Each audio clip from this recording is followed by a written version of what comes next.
17장 1절과 18장 1절에서 8절까지 말씀입니다.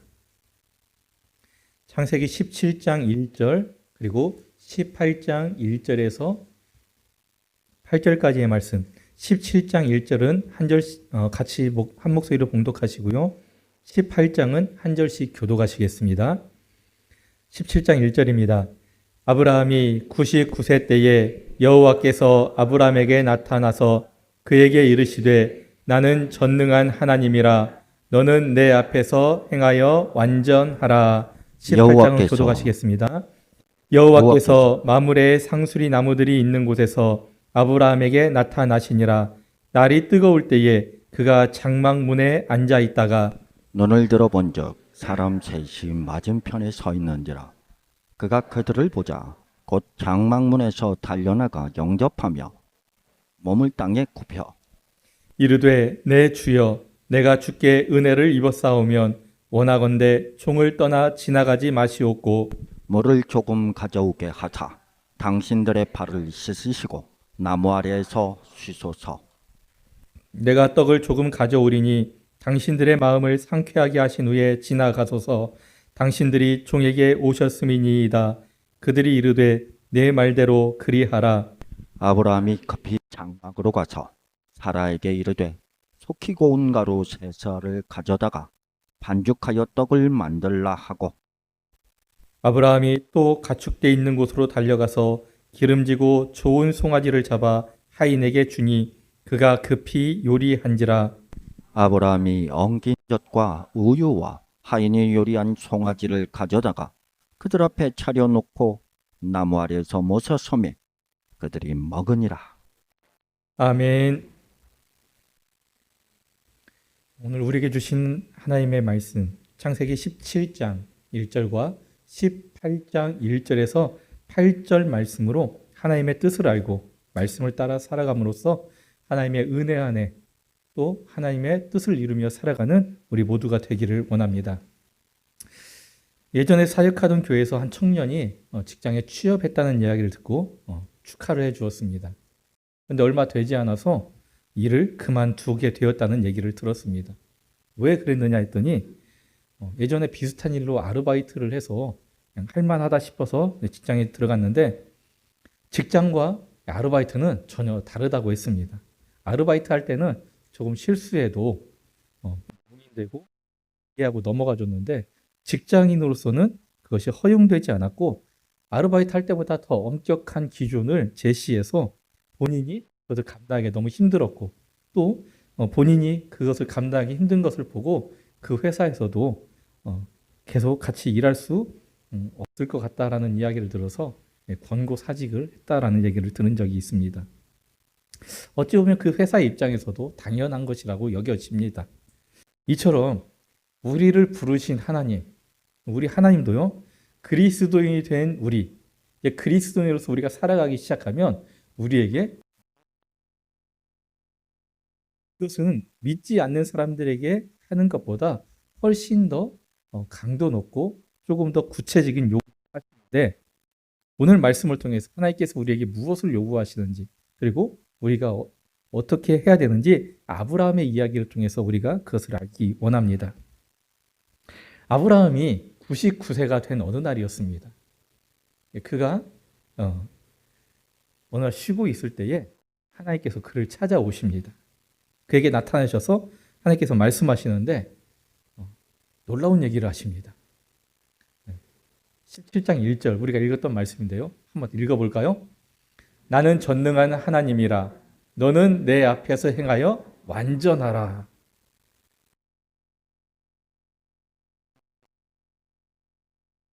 사람이 완전할 수 있을까요?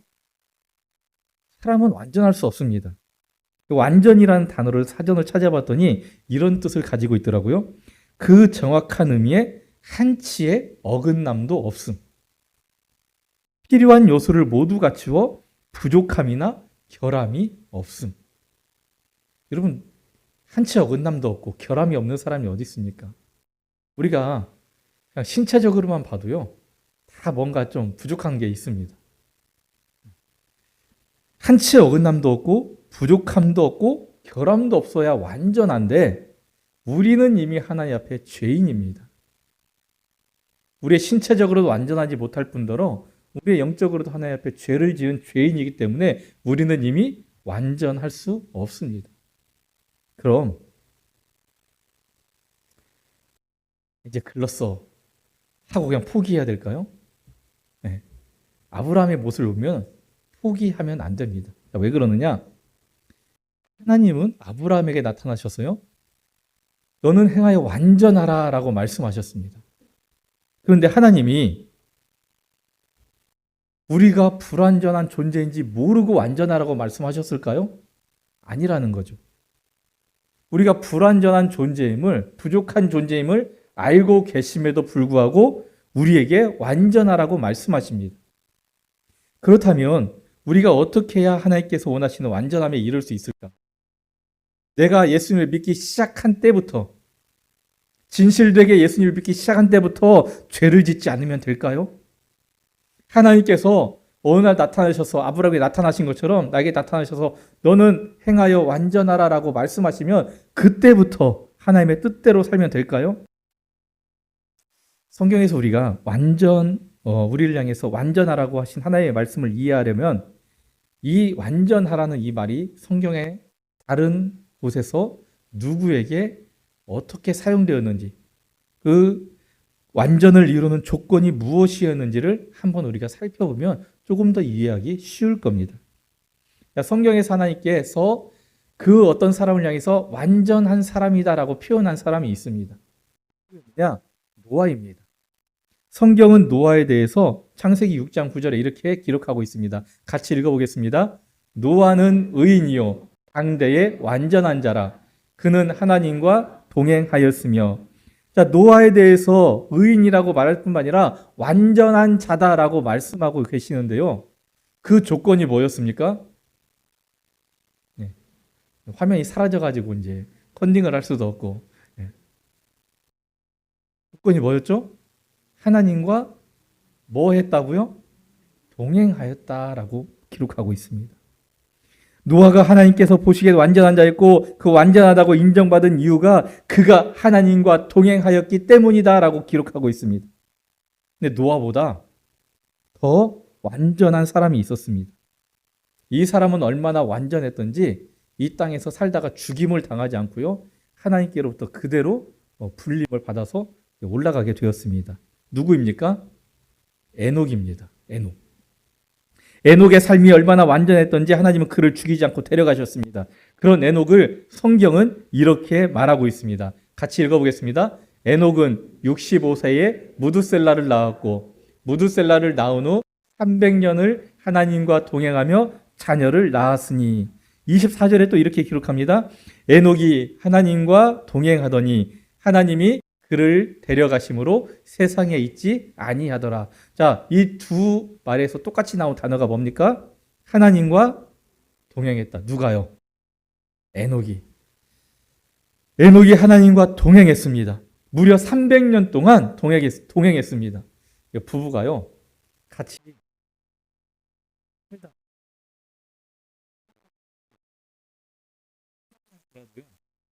20년쯤 되면 땅을 쓴다고 해요. 함께 살기가 다들 어렵다라고 얘기하는 이 시대가 되었습니다. 그런데 에녹이 300년 동안 하나님과 동행했다라고 기록을 하고 있습니다. 에녹을 죽지 않고 하나님께서 데려가신 이유를 성경은 그가 하나님과 동행했기 때문이라고 증언하고 있습니다. 노아도 에녹도 하나님과 동행했기에 하나님께서 그들을 완전하다고 인정해 주셨습니다. 그리고 이제 하나님은 아브라함에게 너는 내 앞에서 행하여 완전하라라고 말씀하고 계십니다. 아브라함은 하나님의 인도하심에 따라 하나님께서 말씀하신 곳, 지금 그가 서 있는 곳 가나안에 왔습니다. 하나님께서 가라는 대로, 하나님께서 인도하는 대로 따라온 아브라함에게 주님은 왜 완전하라고 하셨을까? 그에게 지금까지의 삶을 보면 하나님께서 부르시는 날부터 지금까지 하나님과 함께 했는데 왜 완전하라고 하셨을까? 하나님이요, 아브라함을 부르신 이후에 아브라함의 삶을 보면 그 부르심을 받기 전과 그 이후의 삶이 분명히 달라지긴 했습니다.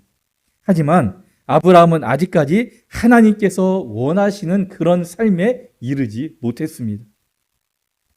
에녹과 노아를 설명할 때 완전하는 그 완전은요, 완전해졌다라는 완료형으로 사용되었습니다.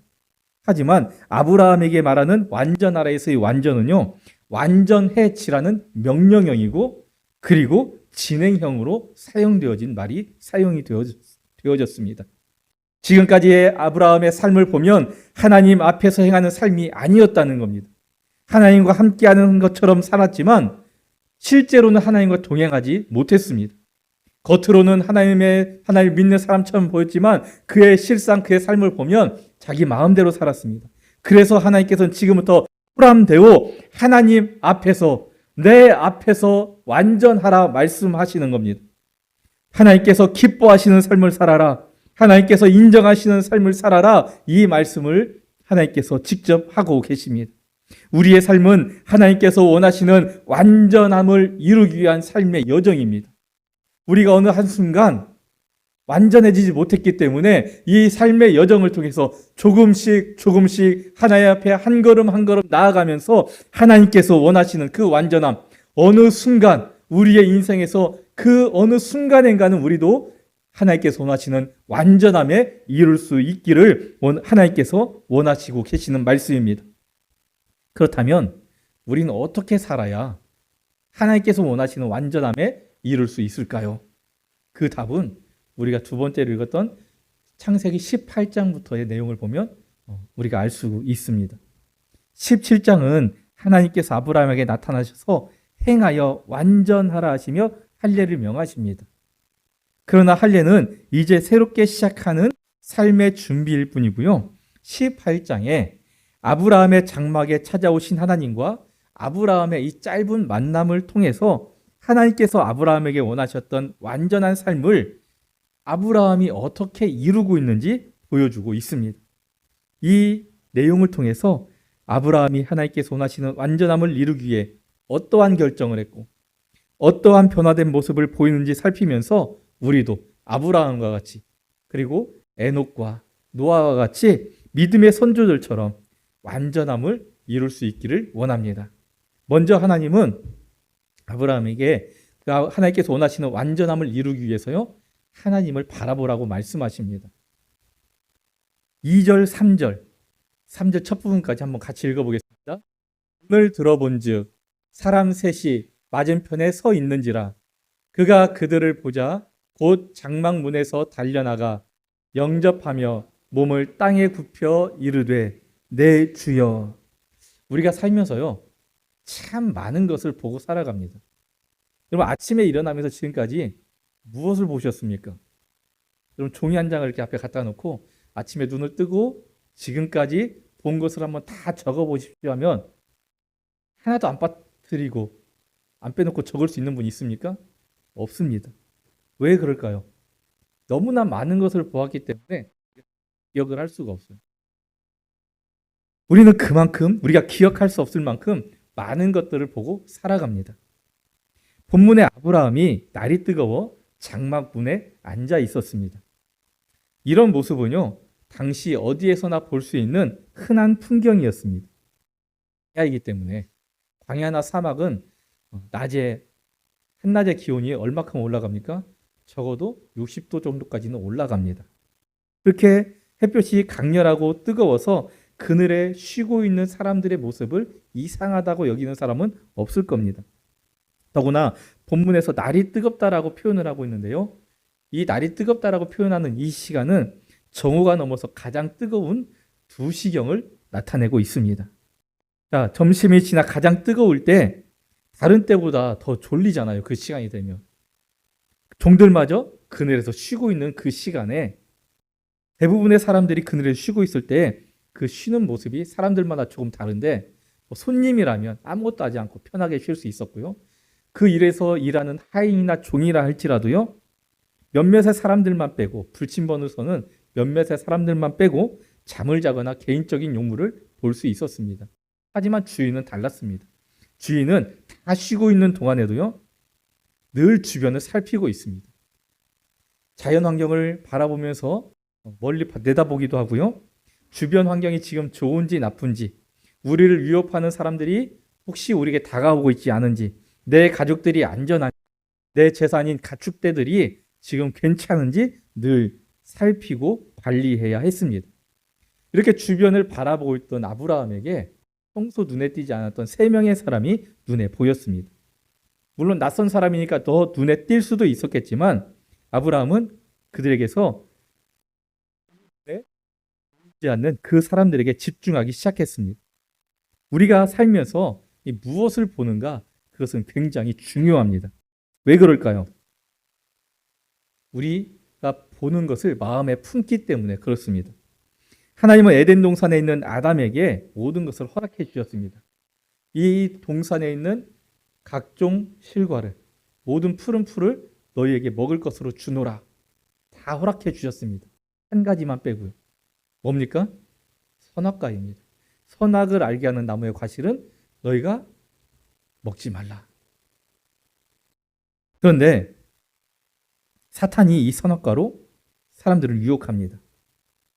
너희가 그것을 먹으면, 그 선악과를 먹으면 눈이 밝아져 하나님과 같이 될 수 있어.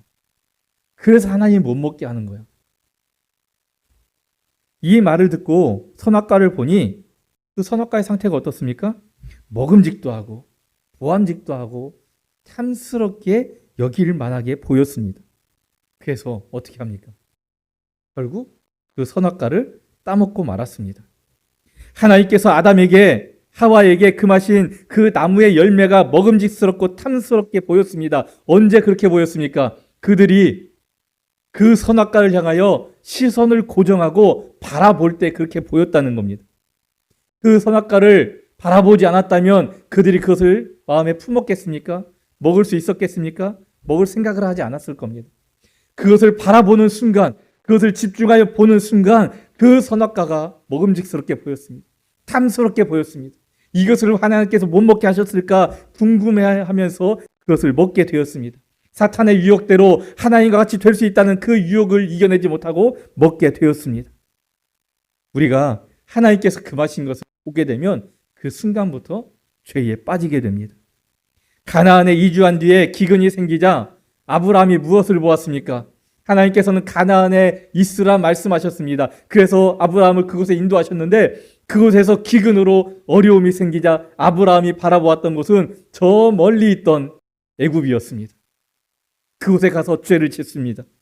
아들을 주시겠다는 하나님의 약속이 이루어지지 않자 사라의 말을 듣고 무엇을 보았습니까? 그의 여종 하갈을 보았습니다. 그래서 죄를 짓습니다.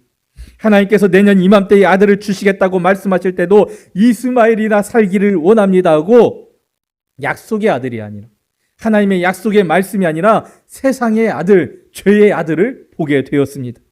여러분들은 평소에 무엇을 보고 계십니까? 보아서는 안 될 것들을 보면서 살고 계시지는 않습니까? 무엇을 보며 살기를 원하십니까? 무엇을 볼 때에 여러분들 기쁨을 느끼십니까? 영원한 것이 아닌 세상의 것, 썩어질 것, 한낱 우리 옆에 있다가 사라질 것들을 보면서 기뻐하며 즐거워하고 있지는 않습니까? 아브라함이 지금까지 그랬습니다. 그러나 본문의 아브라함은 달라졌습니다.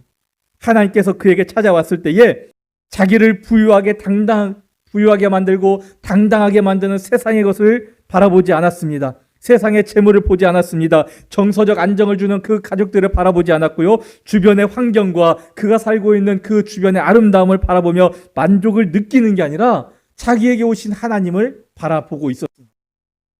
하나님께서 우리에게 완전하라고 말씀하실 때 너희가 스스로 하라는 게 아니라 하나님께서 도와주시려고 우리에게 가까이 오시는 그 하나님을 우리가 바라보라고 말씀하시는 겁니다. 지금 자기 앞에 서 있는 이 세 명의 사람이 하나님을 아브라함이 깨닫고 그의 눈에 보여지는 수많은 것들 가운데에서 아브라함은 그의 시선을 하나님께 고정하고 있었습니다. 하나님께 집중하고 있었고요. 하나님 앞에 달려나가고 있었습니다. 우리가 봐야 할 것과 또 가야 할 곳, 필요한 것이 많이 있다는 것을 하나님은 잘 알고 계십니다. 그렇지만 우리가 봐야 될 그 수많은 것들 가운데에서 우리가 가장 먼저 가장 집중적으로 하나님을 바라보고 하나님을 향해 나아가기를 주님은 원하고 계십니다. 두 번째, 우리가 완전함을 이루기 위해서 주님을 우리 삶에, 우리 마음에 모셔드리기를 원하고 계십니다. 3절 말씀입니다. 이르되, 같이 읽겠습니다. 이르되 내 주여 내가 주께 은혜를 입었사오면 원하건대 종을 떠나 지나가지 마시옵고. 네. 혹시 지난주에 주보를 가지고 가셔가지고요, 여기 금주 암송 말씀 혹시 암송 해보신 분, 암송 하신 분 계신가요? 네. 우리가 한 주에 한 절만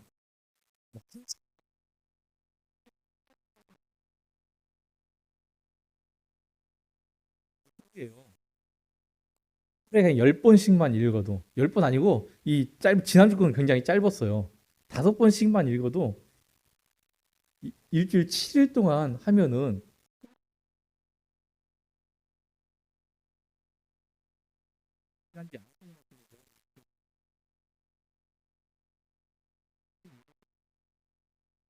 한번 읽어볼까요? 이르되 내 주여 내가 주께 은혜를 입었사오면 원하건대 종을 떠나지 마시옵고. 예, 종을 떠나 지나가지 마시옵고. 예, 우리가 한 절씩만 암송합시다. 이번 주 암송 말씀은 뭘까요? 예, 조금 길어요, 오늘 거보다.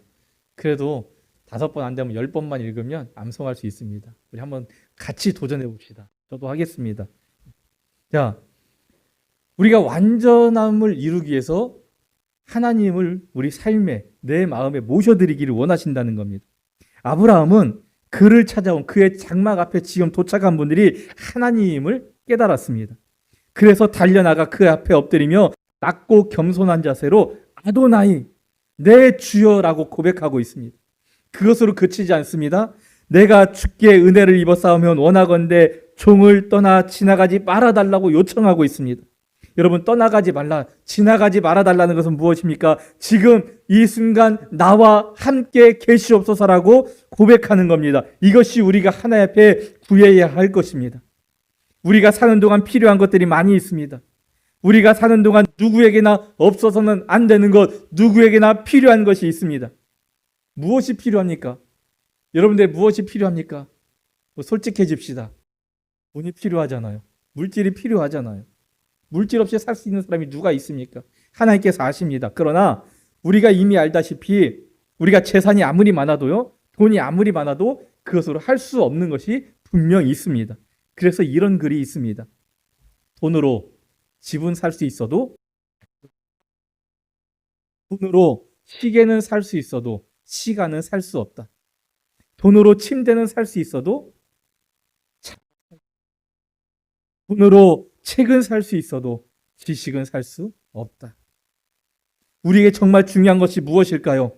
우리가 이 세상에 살면서 내 흘리는 땀방울, 내 노력으로 얻을 수 있는 것 많이 있습니다. 하지만 내 수고와 노력으로 얻는 것은 어쩌면 우리에게 있어서 정말 중요한 것이 아닐 수도 있습니다. 그래서 돈을 주고 살 수 있는 집보다 가정이 중요하고, 시계보다 시간이 중요하고, 침대보다 잠이 중요하고, 책보다 지식이 중요한 겁니다. 우리에게 정말 더 필요하고 중요한 것은 바로 이 세상의 모든 것 주인 되시는 하나님이 우리에게 가장 중요합니다. 우리에게는요, 우리 그리스도인들에게는, 아니, 하나님을 믿지 않는 자들에게조차 하나님이 가장 중요합니다. 하나님께서 우리에게 은혜를 베풀어 주시기 때문입니다. 하나님이 왜 우리에게 그 어떤 것보다 중요합니까? 하나님이 자신의 형상대로 우리를 지으셨고, 죄에 빠진 우리를 독생자 예수 그리스도를 통해서 구원해 주셨고, 그뿐 아니라 구원하신 우리를 하나님의 자녀 삼아 주셨고, 평생 우리와 동행하여 주시고, 우리를 지키시고 보호하시고 필요를 채워주시는 그런 하나님이 되시기 때문입니다. 그래서 죄인인 우리에게는요, 하나님이 가장 중요한 분이십니다. 우리는 낮고 겸손한 자세와 그 낮고 겸손한 마음으로 하나님을 우리 삶에, 우리의 마음에 모셔드려야 합니다. 하나님은 아브라함은요, 하나님이 부르신 이후에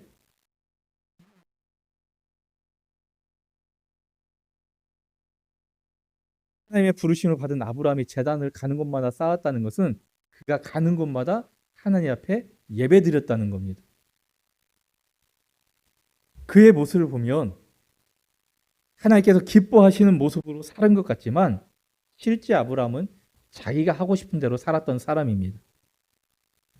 겉으로 보기에는 하나님께서 기뻐하실 만한 것들을 행했지만 실제적으로는 자기 눈에 보기 좋은 대로 살았습니다. 그래서 하나님의 말씀에 순종하지 않았던 부분이 얼마나 많습니까?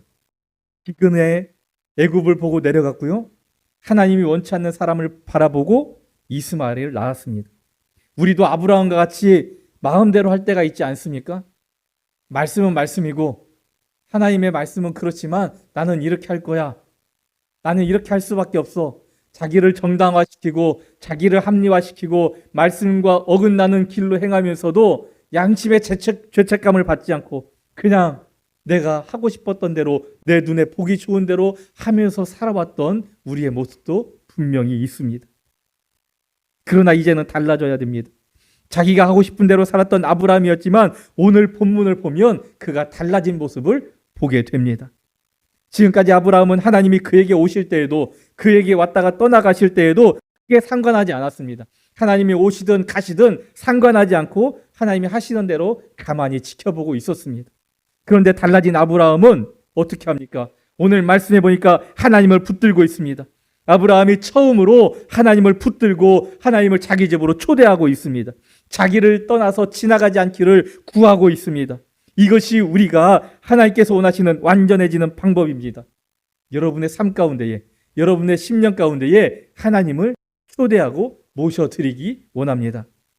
하나님, 내 삶에 임하시옵소서, 내 삶의 주인 되어 주시옵소서 하고 우리가 하나님을 초대해야 합니다.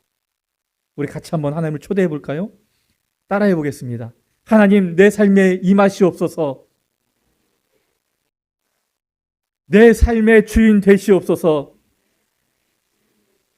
내 인생의 동행자 되어 주시옵소서, 내가 하나님의 뜻대로 살게 도와주시옵소서.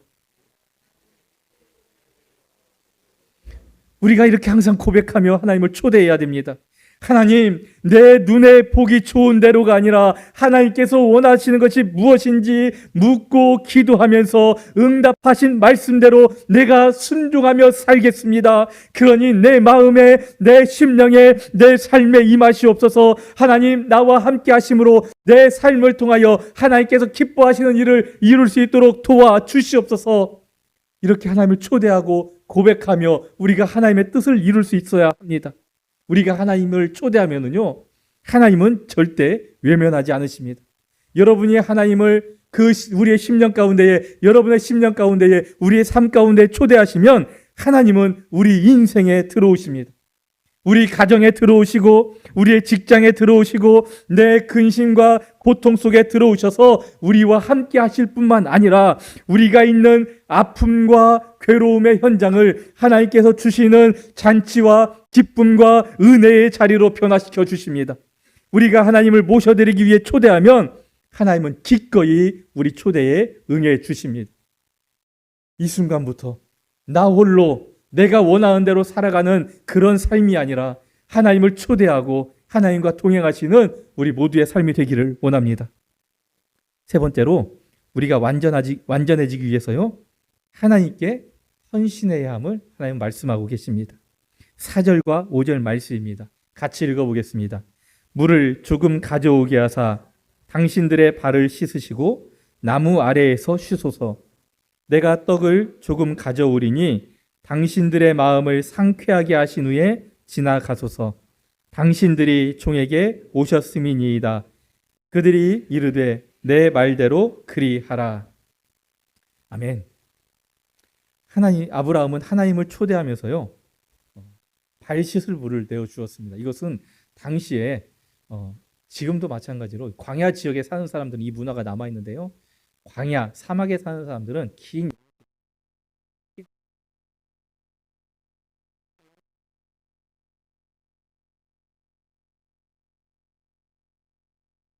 아브라함도 그 당시에 그들의 관습에 문화에 따라 발 씻을 물을 내어주고 이제 한 가지를 제안을 합니다. 무슨 제안을 하냐? 내가 떡을 조금 준비할 테니까 이것을 가져오면 드시고 조금 쉬었다가 이제 피로가 풀리면 떠나십시오. 이렇게 하면서 자기가 가지고 있는 것을 하나님 앞에 드리려고 합니다. 아브라함의 말을 들은 하나님은요, 그래, 우리가 너의 말대로 하겠다 하면서 아브라함의 집에 들어오시고 그의 제안을 받아들이셨습니다. 하나님이 들어오시자 아브라함은 분주해졌습니다. 사라에게 밀가루 3쌀을 가져다가 반죽하여 떡을 만들게 했고요. 송아지를 잡아 하인에게 주어 요리를 하게 했고요. 그리고 직접 버터와 우유를 가지고 와서 상을 차리고 그 앞에서 하나님 식사하실 때 그 옆에서 시중을 들고 있었습니다. 그런데 이 내용을 조금 더 한번 자세히 봅시다. 하나님을 초대한 아브라함의 모습을 보면 많이 놀랍습니다. 자, 아브라함이 하나님께 무엇을 제가 해드리겠다라고 얘기했습니까? 발 씻을 물과 떡을 가져오겠습니다. 이 두 가지를 제안을 했습니다. 그런데 실제 준비하는 모습을 보면요, 떡을 만들긴 했지만 그 양이 보면 밀가루 3쌀을 가지고 만들었다고 했습니다. 여러분, 3쌀이라고 하면 굉장한 양입니다. 한 쌀을 가지고 떡을 만들면 약 100명이 먹는 그런 떡을 만들 수 있습니다. 그럼 3쌀이라고